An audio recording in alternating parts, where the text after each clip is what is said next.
This parenting tip is brought to you by the United Way of Kitchener-Waterloo and surrounding area. A few years ago, I started something called Silken's Active Kids Movement, and it came from two major desires. One was to get kids more physically active, because I could really see that all around me, children were unfit and unhealthy and increasingly obese and overweight, and that there's this huge challenge.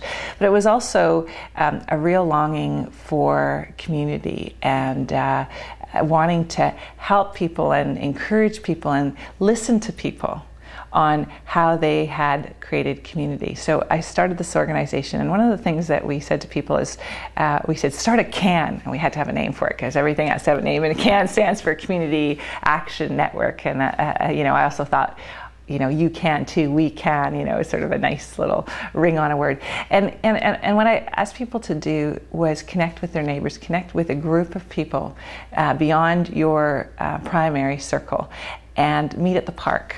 Meet at the park one day a week. We started doing this in my community 5 or 6 years ago, talking to neighbors, people with young kids, and saying, let's meet in the park Monday night for what I called play in the park. And people came, and kids came, and we had so much fun, playing all the childhood games, capture the can, kick the can, capture the flag.